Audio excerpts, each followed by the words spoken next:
Welcome. So, I want you to imagine for a second that what we're about to go through isn't just a collection of old war stories. Think of it more like a blueprint that shows us not just what happened on a battlefield 80 years ago, but why it still has a direct, and I mean direct, impact on our world today.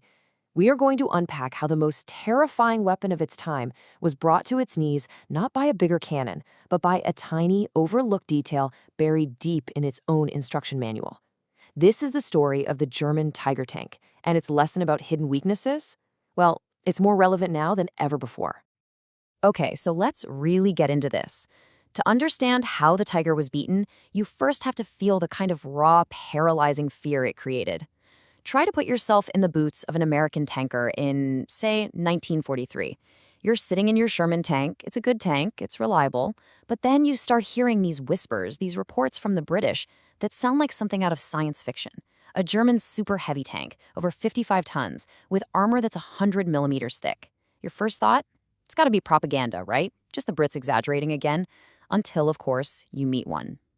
In late 1942, these monsters started showing up in North Africa. The very first three Tigers from Heavy Panzer Battalion 501, they landed in Tunis on November 23rd. And from that moment on, the entire battlefield changed. These things weren't just tanks, they were mobile fortresses, engineered with this incredible, meticulous precision to just dominate. And the reputation, which was already forged on the brutal Eastern Front, was absolutely terrifying. This slide right here, this really gets to the physics of fear. The Tiger's 88mm gun, which was actually adapted from a world-famous anti-aircraft weapon, it could knock out a Sherman tank from over a mile away. A mile. And from that same distance, a Sherman's 75mm gun was basically a pea shooter against the Tiger's front armor. The shells would literally just bounce right off. So to have any chance, any hope at all of punching through its side or rear armor, a Sherman crew had to make this absolutely suicidal dash, closing the gap to under 300 meters, all while the Tiger could just sit back and pick them off one by one. I mean, this wasn't a fair fight. It was an execution. The psychological damage was just devastating.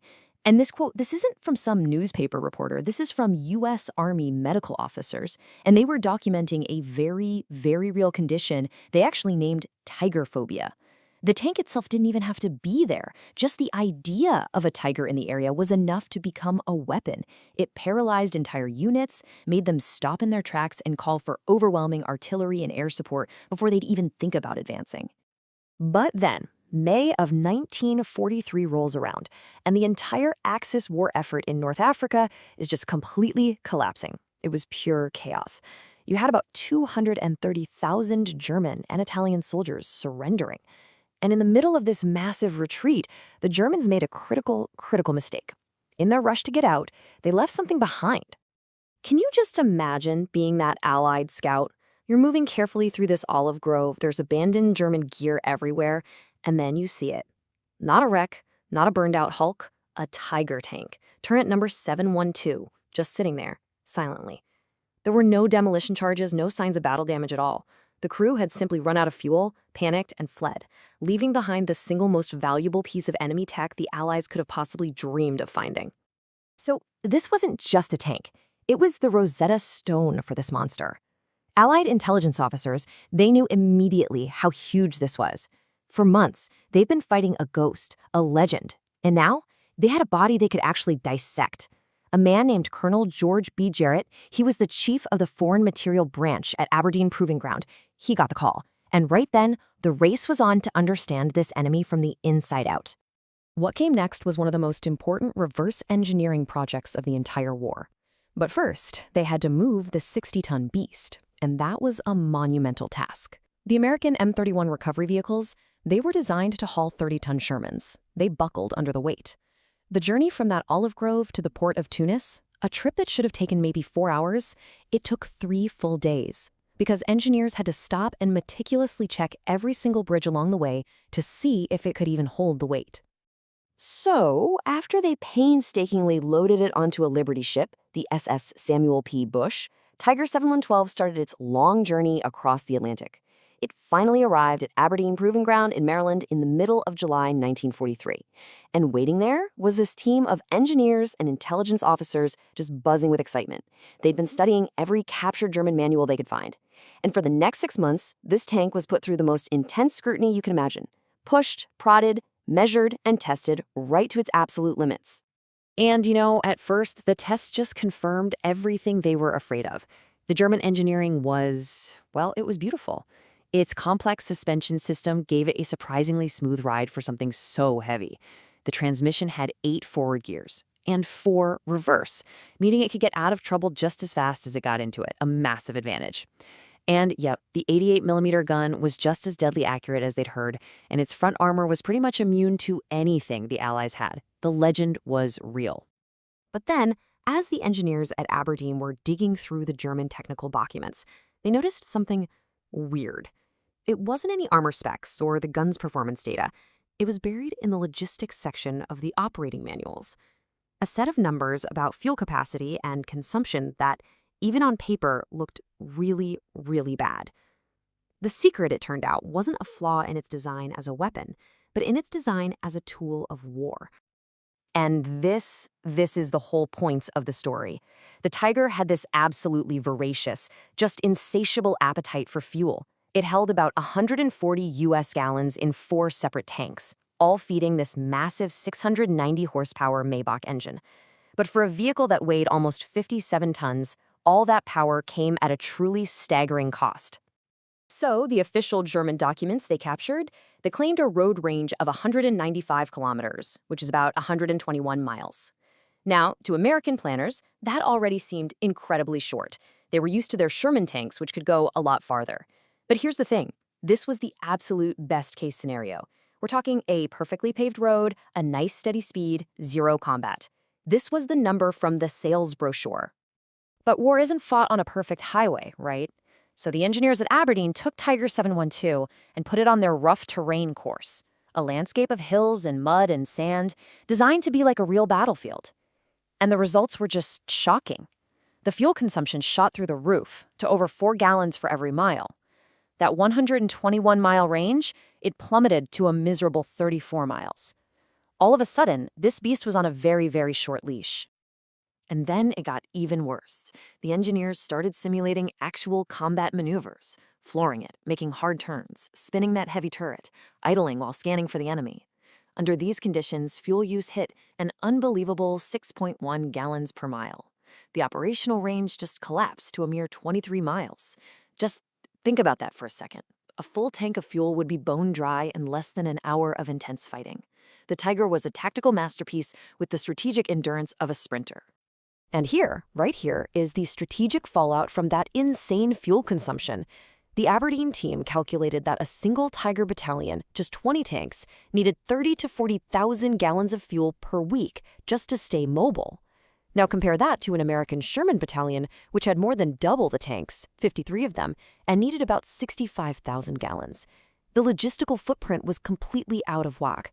Germany had built a weapon that it literally could not afford to fuel.